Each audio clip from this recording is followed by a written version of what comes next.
हूँ। Booth management के लिए तो बीजेपी जानी जाती है, आपने ऐसा क्या प्रबंधन किया, किस तरह से ये इलेक्शन मैनेजमेंट किया? देखिए ये राजनीतिक बात है, ये भौकाल है बीजेपी का। कोई बूथ मैनेजमेंट वगैरह हमने भी बीजेपी के साथ 2 साल काम किया है।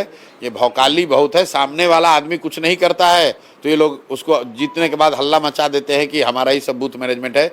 इस बार मैं भी 28 दिन में पूरा बांकीपुर का किला, इनका राजनीतिक किला ध्वस्त हो गया।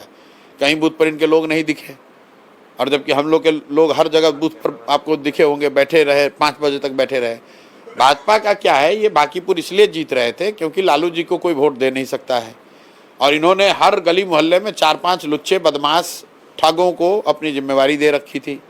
वो लोग ठेका एक तरीके से लेके कि भैया हम अपने मोहल्ले में, अपने वार्ड में आपको वोट दिलवा देंगे। वोट उनकी वजह से नहीं मिलता था, वोट तो लालू जी के डर के वजह से मिलता था, तो इनकी दुकानदारी चलती थी। इस बार जैसे ही लोगों को विकल्प मिल गया तो ये जितने ठग बदमाश हैं वो लोग का कलई खुल गया, और वही लोग तो बदमाशी कर रहे थे चुनाव के दौरान। आप देख रहे थे बोरिंग रोड के 21 नंबर वार्ड में, 22 नंबर, 23 नंबर, जो पॉश इलाके हैं, यहाँ पर जिस तरह की पुलिस के साथ मिलकर गुंडागर्दी हुई है, अगर वो नहीं हुई होती तो यहाँ पोलिंग परसेंटेज 10% और ज़्यादा होता और भाजपा और बड़े अंतर से हारती। लेकिन भाजपा को ये आत्मचिंतन करने की जरूरत है कि जो हर मोहल्ले में आपने बदमाशों को खड़ा किया है, जो आरजेडी वाले हरा गमछा हिलाते हैं, ये आजकल भगवा गमछा हिला रहे हैं। मोदी जी विधानसभा चुनाव में आके एक जगह कहीं शायद गमछा हिला दिए हैं, तो भाजपाइयों ने भी, अब भाजपा के जो इतने ठग बदमाश हैं, उन्होंने भी अपना ये कल्चर बना लिया है कि भगवा गमछा को हिलाते हैं लोगों को डराने के लिए। तो भाई गमछा अगर हिलाओगे तो चाहे हरा हिलाओ या भगवा हिलाओ, पब्लिक को पसंद नहीं है। आरजेडी उम्मीदवार की जमानत जब्त हो गई, क्या आपको वजह लगती है तेजस्वी यादव की राजनीति अब क्या आपको लगता है खतरे में दिखती है? उनकी जगह आप लेंगे, कौन निशाने पर होगा?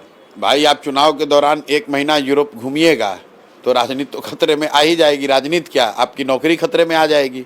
आप मान लीजिए पत्रकार है, अभी चुनाव है, 1 महीना आप यूरोप घूमने चले जाइएगा तो आपकी नौकरी खतरे में आ जाएगी। तो राजनीति भी उससे अलग नहीं है।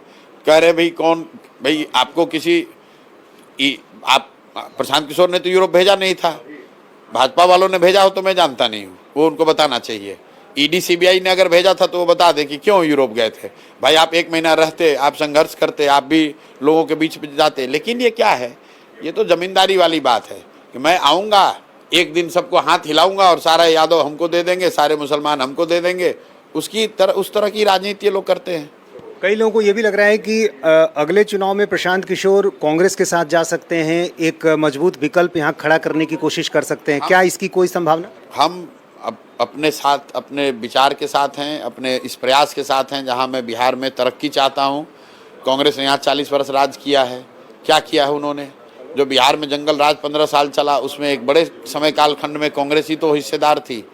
तो जब तक वो ना सुधार हो जाए तब तक किसी भी दल के साथ जाने का कोई मतलब नहीं है। हम लोग यहाँ सरकार, पक्ष, विपक्ष, विधायक, सांसद बनने नहीं आए हैं। हम लोग को बिहार में सुधार चाहिए, और सुधार करने में 10 साल, 15 साल, 20 साल लगे, कोई दिक्कत नहीं है, लेकिन हम लोग सुधार के किए बगैर नहीं मानने वाले। लेकिन लक्ष्य तो होगा ना कुछ कि अगले चुनाव में क्या प्रशांत किशोर मुख्यमंत्री बनना चाहते हैं? दक्षिण भारत का विजय क्या यहाँ देखने को मिल सकता है? लक्ष्य है बिहार में, समाज में ये इस बात की स्वीकृति हो कि नहीं, जो बात जनसुराज में बताया जा रहा है वो अच्छा है, इससे बेहतरी होगी, इससे बच्चों के लिए पढ़ाई होगी, रोजगार होगा, पलायन बंद होगा, और बिहार के लोग भी बिहारी कह के गौरव महसूस करेंगे।